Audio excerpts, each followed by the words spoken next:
Welcome to the Human Intimacy Podcast. Dr. Kevin Skinner with MaryAnn Michaelis, licensed clinical social worker.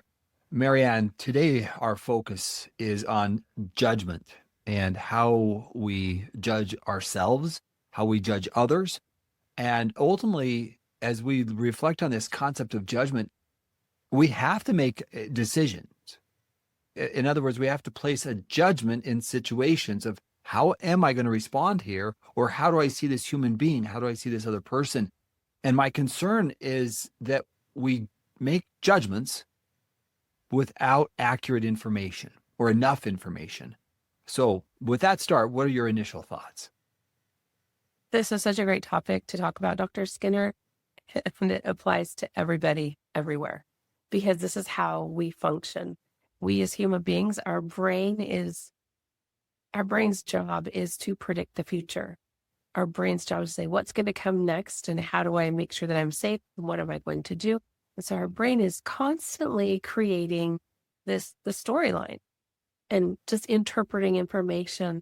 And with that, we often are basing these judgments on past experiences, what we've seen, what's within our template, what we've already searched for or experienced. So we're like our algorithms, basically, for lack of a better word. Here's what I've seen. Here's what you've seen before. We'll make sense of it here. And that's how we interface with the world. But it can get us into a lot of trouble when we're coming from our perspective and how we see the world, recognizing that, or not recognizing that, one, I might be completely 100% off. And two, everything is MaryAnn flavor. So let me give a few examples of this to kind of highlight it. When I do work with individuals and couples, I typically will do what's called a family history, look at their genogram is what we call it, looking at their family history for maybe 2 or 3 generations ahead of them. And as I do that, I often hear of statements from either one, women are, men are, or let me say it another way, all women are, all men are. That's just what men or women do. And so we begin to make statements of generalizations that are ultimately judgments on a gender, a race, a culture. And so we begin to stop seeing individuals and we look at things collectively in this judgment category in just a simple example like that. When we do that, Mary, I know you got something you want to say there, but when we do that, we take out individuality and their individual personalities. And that is what I hope we can help individuals avoid. Yeah, the label I would put on that is othering. When we other people, what you're saying is we take away their humanity, that they are a human, that they are an individual. We put them into this group where they're lost. Did I follow that right? Yeah. And ultimately what that ends up doing is it takes away a personality. It also takes away that person's story. And it also can make it so change feels nearly impossible to you and maybe to them if I label them or see them as this is who you are. And that brings me to something that I may have repeated here before, but this is what I've learned from you, is there's usually a story. There's always a story. And I can either choose to say, nope, that's how they are based on my perception, based on my judgment and my expectations. And I'm going to cut them off because they can't change or because of X, Y, Z. I can do that. And I can also shift. And if I can say, let me understand more of that story. And let me share an example of that. When we do disclosures, there's something that if it goes well, there's something that I often see when there is a partner sharing something that's maybe very shameful, very painful, super exposed, super vulnerable. One specific disclosure, the husband his hands were shaking. He was trembling. We had to keep pausing for him to do some breathing, to even get the words out. It was something from his childhood that he had planned on taking it to the grave. It was something that he had so much pain and shame around. His spouse watching that she wasn't seeing him as his 50-year-old self then doing that. She saw him as a 8-year-old boy, and seeing that he'd been carrying that for 40 years. There's something that changes when we hear each other's stories. There's this tenderness that we see and go, that poor little boy who didn't have anybody to turn to, who's never talked to anybody about this, who's been carrying this, who was so confused. How hard that must have been. And there was nobody to understand that for him. That changes how we see each other when we really hear and understand that story. I now see you as somebody who's had so much pain, and holy cow, how are you still standing? So, MaryAnn, what you just described, I think, is so incredibly valuable. As we are seen, usually our judgment meter goes down. So, being seen up, sharing that vulnerable boyhood 8-year-old story, I'm being seen. It's easier to judge people when we don't see them, when we don't understand them, when we don't want to see them or understand them. But when we start to see people and their story, we are less judgmental and we're ultimately more understanding. I see you, turn the volume up, my judgment usually goes down. Usually, not always. Sometimes we see somebody and what they're doing, and we may become more judgmental. But why? Is it that I relate too much to what you're experiencing? Or is it I can't deal with your story? Why can't I deal with your story? Why can't I understand that? Earlier today, I was talking with a client about this topic, and there's a phrase that came to me that I learned in my childhood. I have no idea where it came from. So I'm wondering if you've heard this too, Dr. Skinner. It's, I'm rubber and you're glue. Whatever you say bounces off me and sticks on you. Have you heard this before? I have not heard that, but it makes a lot of sense. If anybody knows the origin of this, I would love to hear it. But I think there's so much wisdom here. If I can realize that the reaction you're having is about you, about your pain, about your experience, and it actually isn't about me. It's about how you're perceiving things. Your reactions are yours. Your emotions are yours. So if somebody is being rude and mean and nasty and unkind to me, that's not because I'm a bad person. That's because there's some judgment. There's some misunderstanding. There's something going on for the person that's reacting that way towards me. So their reaction towards me bounces off me. If I can look at it as this reflected, like it bounces off forever. And it's like, actually, like, well, hold on a second. Wow. Can I, instead of saying like, I'm cutting you off because you're a mean, nasty, awful person and you weren't mean to me, can I pause that and say, wow, what like, that was ugly. That was awful. What's going on with you? Because this isn't about me. This is about you. And what happens there is you're able to be an observer of the experience rather than internalize it.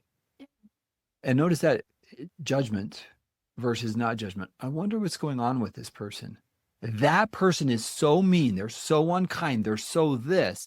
The shift from that into, I wonder what happened there that triggered that kind of response in this situation. Take out the judgment. Take in the awareness of something's going on in their life or lives. The concept then is shifting to how I see in a judgmental way versus an open-ended way of trying to understand the story. To me, I cannot emphasize that enough. Every time I see I'm going to call it a misbehavior, I begin asking the question, what's the story behind the misbehavior? A child throwing a temper tantrum, they're crying, they're whining, they're needy, whatever it is. Are they hungry? Are they tired? Do they need nurture? There's a story, and we can almost automatically do that as a caregiver of a little child, right? We don't judge them. We try to solve the issue to help them. But if I was judgmental, oh man, I've got this child, he just cries all the time. I mean, that just sounds kind of I don't know, silly to me. Well, put it in context. If I'm a young mother at the grocery store with my kids in the cart and it's nap time or they're hungry, they're having meltdowns. And I'm going like, oh gosh, this took longer than I expected. Clearly, I know what their needs are. We've got to get this done. And I might understand it. I might feel a little frazzled. I also might have a lot of emotions about it. Maybe some shame because other people do people think I'm a bad mom because I'm not addressing something right away? But other people might be annoyed. They might be like, lady, shut your kids up. What's going on? Why aren't you taking care of them? Clearly they're in need. Like so quickly we can get there and it doesn't take much. And again, I could also be self-judgmental in a situation like that. I must be a bad mom. I'm this and I'm that. And in reality, my child's nap time and my child's really tired. And they probably would benefit from just sitting in a car seat and falling asleep. And there's overstimulated right here. They've been in the store. So self-judgment, like I'm bad, I'm not good enough. And I often see this when people have been betrayed, MaryAnn. We hear that kind of a language. My spouse would not have done XYZ if I had been finished that sentence, more of this or more of that, or done more of this. And so somehow that self-judgment is, if I was enough, you wouldn't do XYZ. Dr. Skinner, I was talking with a couple of other therapists about this earlier this week, and we were talking about, is it a belief or is it something like our minds just like telling us, or is it ingrained? And then I had a client right after that who was just like, no, 100%. This was my belief. This was how I saw the world. There was no question about it. And I think oftentimes what we're talking about here is we're judging from places that are really deeply ingrained of this is how I see myself in the world. And that goes up to increasing our own self-awareness. How did I get to this place of judgment? How did I even come to this conclusion? And maybe I'm right or wrong. Don't know. But the more open we are to those kind of feedbacks, that our own questioning, like, how did I come to this place where I'm seeing it this way? That kind of awareness can actually help you in your own life. And I think that comes back to our stories. Yeah. These are the stories that I've experienced in my life where I said, oh, okay, this must mean that I'm not enough. Mm-hmm. Oh. So that internalized judgment, I'm not enough, right? Again, judgment, that self-judgment, what would happen if we didn't judge self? What would be the alternative? Oh, I love that question, Dr. Skinner, because I think about how many of my clients, when we talk about a support group, especially my clients who've acted out sexually, and I'll say, I think a support group would be really helpful for you. The research says that it's helpful. Part of working through shame is having a space where you can really show up honestly and freely and get support from other people. And so many times, and I know I mentioned this here before, but so many times my clients is like, I can't go there. I'm not a monster. That's what monsters. That's what people are that are just horrible. Oftentimes my clients I'll also have clients who believe that about themselves, but showing up at a place like a support group would validate that. And that's too painful.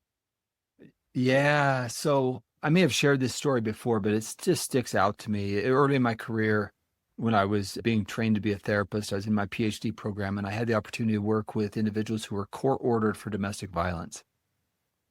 And it was a group using Dr. Steve Stosny's work on a compassionate approach to dealing with domestic violence. And he had a whole training on it. And it was an interesting experience because as we entered into this group, this was probably a group of 8 to 10 men, and all court-ordered. And in order for them to graduate, they had to go through a 16-week prescribed course. And part of that course, we had them write a letter to the person that they had offended against or abused in this case. And I'll never forget this one guy. It was his time to graduate. And he opened up this letter. And it was ultimately to his wife. But he said, I began this group exercise. And I think here I am with I think his words were, a bunch of drunken hillbillies. That's his judgment, initial judgment. And he said, I didn't feel like I belonged here. I didn't feel like I had that problem. And then as I heard their stories and I heard them share their experiences, I realized I was just like they were. And it shifted his mindset. And he was one of the most powerful letters to the whole group when he was done. It was like, wow, because he had put down that judgment and realized I'm like everybody else here and they're like me. And over that time, they bonded together in such a profound way. When you go to a group, you put down judgments because you start to see stories. You start to see people. And that's the part that I think is missing. Most of the work that I see is when people don't see the story behind it. When I keep it to myself, whether that's childhood abuse, whether that's relationship abuse earlier in our life, or even a story in our relationship that's not resolved, I can form a belief you are to this or not enough of that.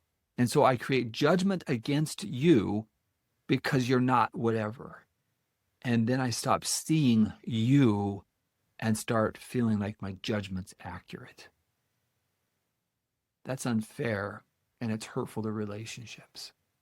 I'd love to hear your thoughts on this, because as I'm hearing you talk about this, for me, I'm hearing that this is also where I think resentment begins. Would you agree to that? Oh, for sure. In fact, if I was to add to that, because my judgment's accurate, now I can justify my resentment towards you. You don't care about me. You don't love me. I don't matter to you. So yes, I am resentful that you are XYZ. So let me add two more concepts into this then, because I think I think this is a great mashup. So if we're talking about judgment, we're talking about resentment, and I think in the space between judgment and resentment, we have expectation. Anytime I have expectation, especially when it's not met, that's where I end up with frustration. Maybe I have an expectation and then I judge you because you met or didn't meet my expectation, and then I feel frustration and then I feel resentment. That'd be a great way to put it. Sure. So yeah, what are your thoughts on that? So how do we get to a place where I see you as a word I often use is the enemy, right? At some point, I have shifted from we are in alliance, we're friends, we get along, to a place where I physiologically or emotionally feel like I can't trust you anymore. I don't believe you anymore. Maybe you've done something that's hurt me. But at the same time, in this situation, MaryAnn, when I pull back and explore my own emotions, yeah, I do feel that frustration and I feel justified in my judgment of this situation and of you. And I might be absolutely right.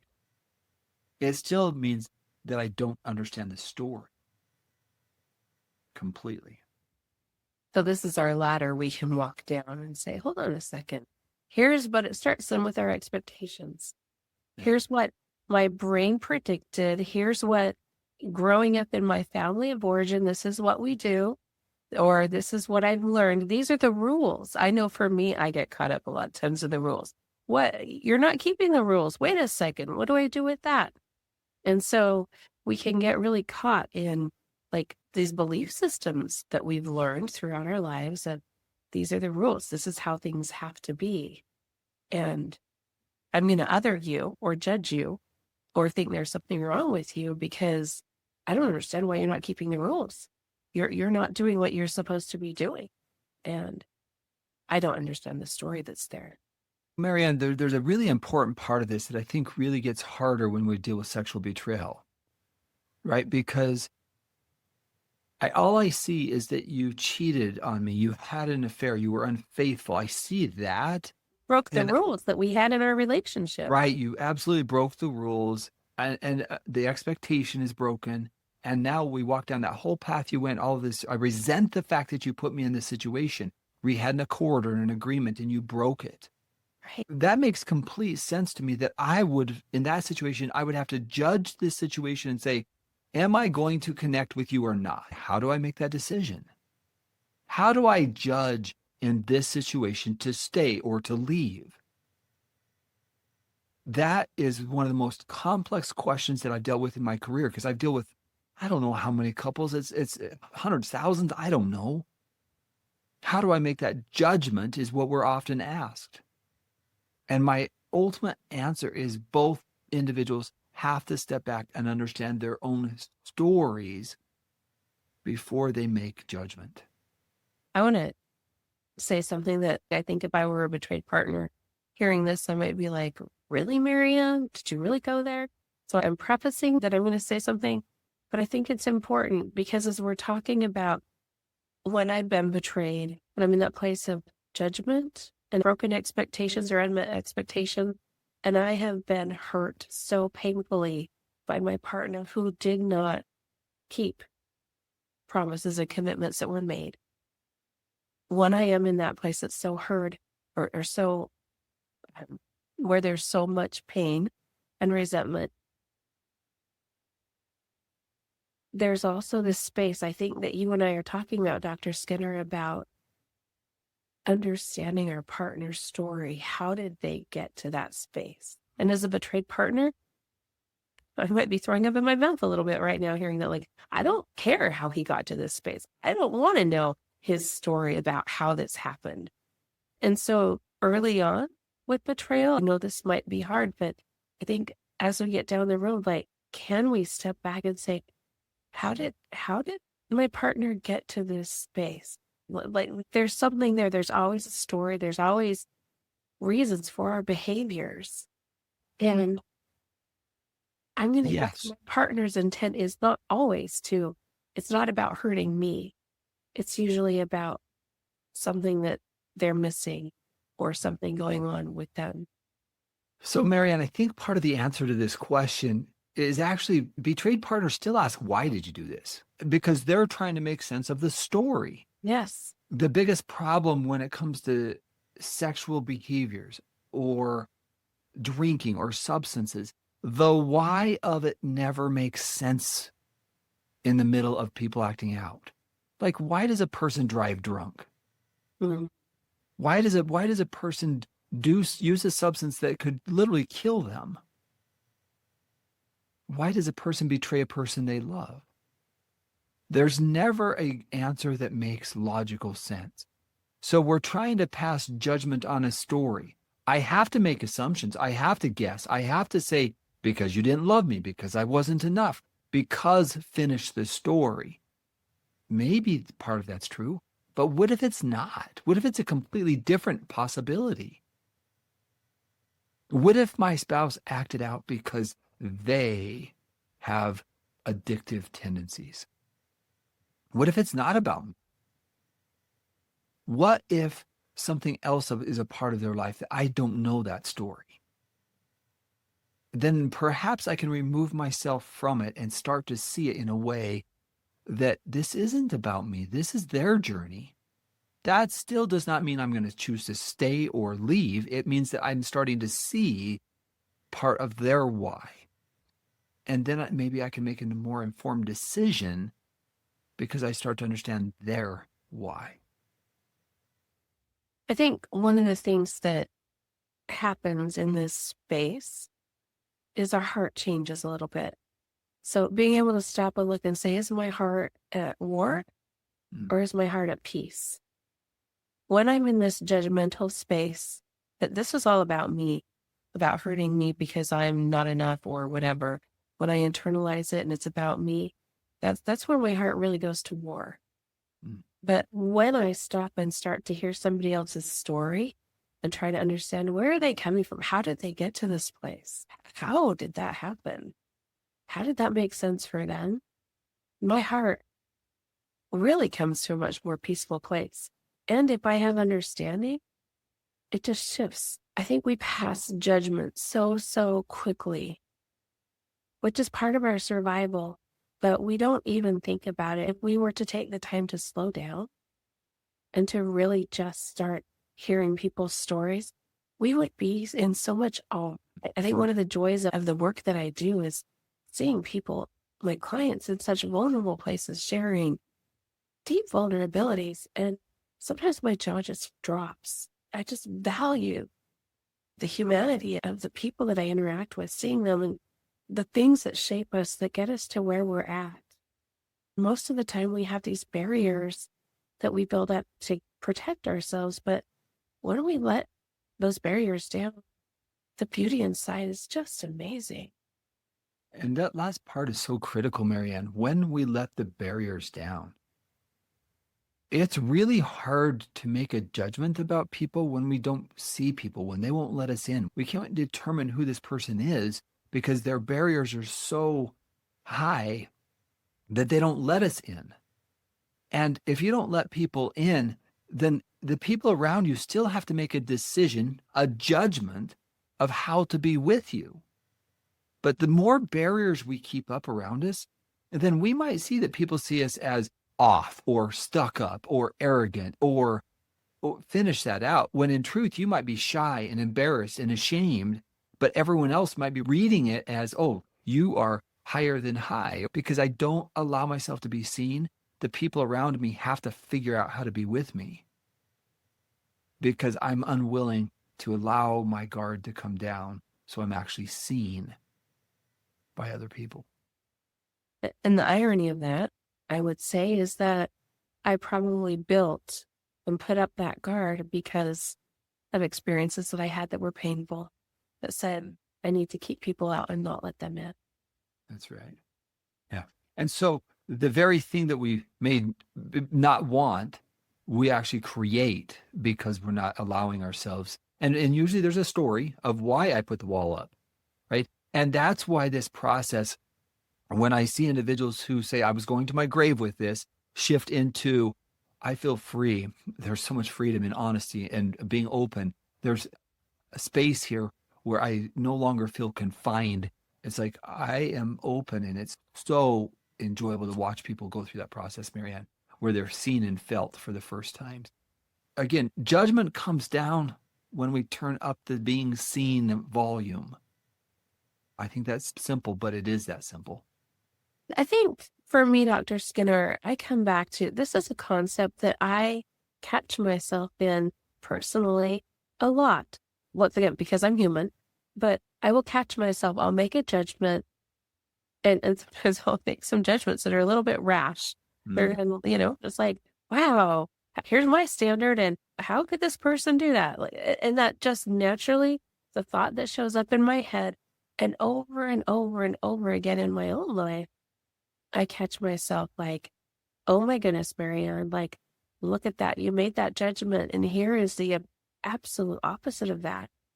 I don't know about you, but I have these reminders and go, oh, you can't judge. You just can't judge people, MaryAnn. You got to slow down in that area because you're getting it wrong a little bit. I learned this lesson early on in my career, and this is why I say we have to step back and understand the story.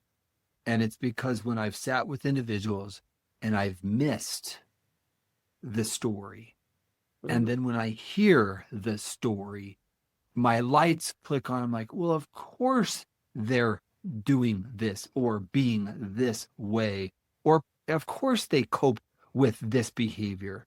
When I sit back and listen to the story, it makes so much more sense. So I have had to learn as a professional to be extremely neutral, to the point where if I can get a person's story, it all of a sudden makes more sense about their behaviors. It doesn't justify it. It actually helps me understand myself so I can understand myself to the point where I can be more authentic and real and be better with other humans, because now I understand my own story.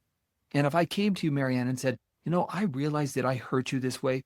I didn't realize the way that your tone of voice, for example, it was triggering me. And it reminded me of XYZ experience with a teacher in this grade.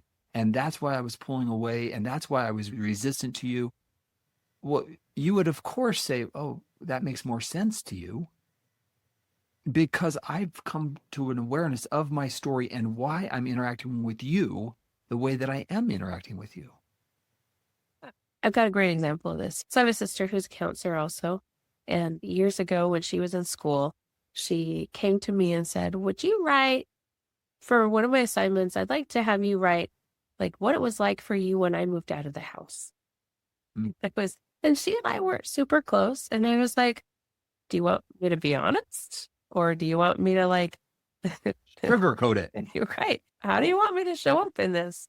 Because, I mean, I will if you really want me to. And she tacked on there, maybe it was at the same time part of this, but she had said, there's a girl in one of my classes that she just drives me crazy. And she said, after a while, she said, I realized that she has some of your characteristics, MaryAnn. And I was like, well, I don't know what to do with that. Thanks, thanks So a I lot. drive you crazy too? Exactly. But as I wrote this letter for my sister, just like, here, this is what my experience was. She was like, I had no idea. Our relationship changed significantly. Her relationship with the person in school who drove her bonkers, it changed when she and I resolved our relationship. Hmm. I think this just illustrates what you were talking about. It is about learning to, one, really go into ourselves and figure out what's my story, and also to have the courage to show up with other people and say, help me understand your story of me. I think one other part that I want to add on to this that I think is really, as I've been thinking about this, if I were a listener or viewer, I might say, yeah, but how do I figure out my own story? I don't know what to do with that. And what I can share from my own experience is, for me, going to group was a really good place where we shared our stories, and that was modeled for me. And I learned how to share my story that way. Other work that's been super helpful for me, The Betrayal Bond by Patrick Carnes, is a really good workbook about traumatic bonding that really, I look at it as like, here's the workbook about childhood abuse that you didn't know that you might have experienced.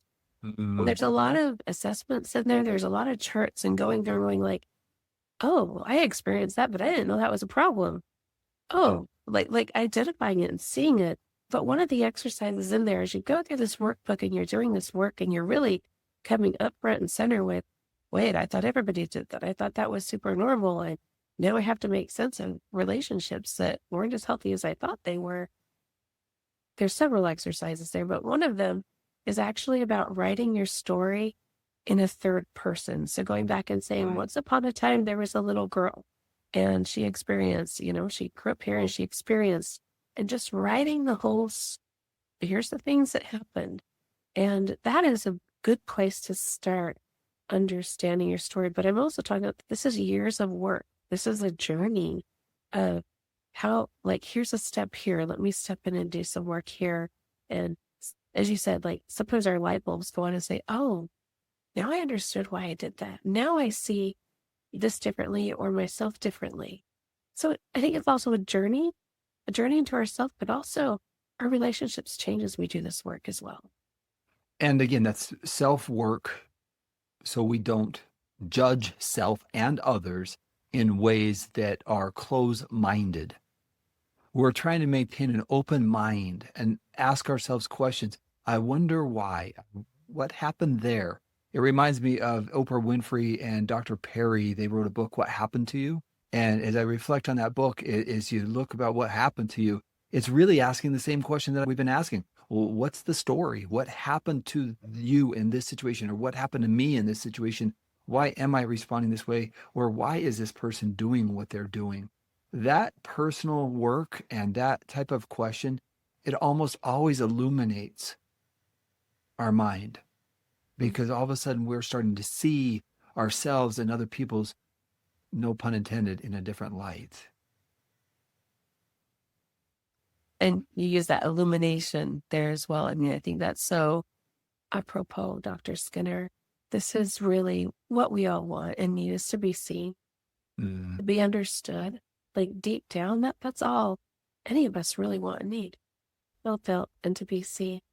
And when we can take off our lenses of our self-judgment and also slow ourselves down and maybe notice that part that says, at least for me, I've learned to say, okay, judgy part, I see you there. Can you scoot over to the side? And can I see with another part of me? Can I see with the understanding or compassionate or even just the curious part? Can I push judgment to the side or ask it to step aside and say, curiosity, let's step in here and be open? Yeah, I like that. All right, MaryAnn, so as we close up today, I just want to say to our listeners, if you're willing to step back and ask yourself some questions, you may be surprised. In fact, identify someone or situation that you feel yourself more judgmental on, and it may be yourself. And ask yourself a few questions. What happened here? What's the story behind this thought or this emotion or this behavior? Just ask yourself the question, see what comes up, see what you learn. That's my hope, is that you'll take away and come away from situations less judgmental, but more open-minded, which ultimately help our entire society learn how to see each other in a more effective way. I want to add just a little, Yeah. we'll say, let me tweak that or add on, but this comes from, I don't know if you're familiar with Byron Katie, the work. Mm. With that. Yeah. I think with that, there's just some questions we can add to that. So just asking, is this true? That's the first question that we ask. Is it really true? Do I like, because oftentimes we see things and say, oh yeah, that's true. But that second question I just think is so like, can we know for sure that it's really true? And then we really start to think a little more critically about it. And then looking at it saying like, what would it look like if it, or how does that impact me with that belief that it's true? And the fourth question to that is, how would I act or react, or what would I do differently if it wasn't true? And I think there's so much openness with that last question. So what if it's not true? If it's not true, then would I have all these emotions that are tied up around it? And how would I interact differently if it wasn't? There's something there, I think. That's a whole different question. How would it influence how I act? So to our listeners, something to consider, like, I'm scared because I don't know how I would act if it's not true. Or maybe the way I've seen this isn't accurate. Maybe I don't know what to do with that. And that's often why we go back to the same thoughts or the same feelings, because we don't know what to think or feel differently. Right. All right. To our listeners, thank you for being with us today. If you haven't yet seen the upcoming second annual Human Intimacy Conference, that'll be March 13th and 14th of 2026. If you haven't signed up for our podcast, our course that supports this podcast, we encourage you to do so. And we'll put a link in the show notes for that. Also, we have Rise, Hope, and Healing from Sexual Betrayal, and Reclaim, Healing from Pornography, and Rebuilding Your Life. So lots of resources available to you, and that many other courses on the Human Intimacy website. But anyway, we're just glad that you're with us. MaryAnn, your final thoughts. I always come back to the self-compassion. Just an invitation to see the humanity in yourself, to give yourself grace, and to extend that to everyone around you. And thank you for being here today. Thanks for the discussion, Dr. Skinner. All right. You guys have a great week. We'll see you next week. All right. Something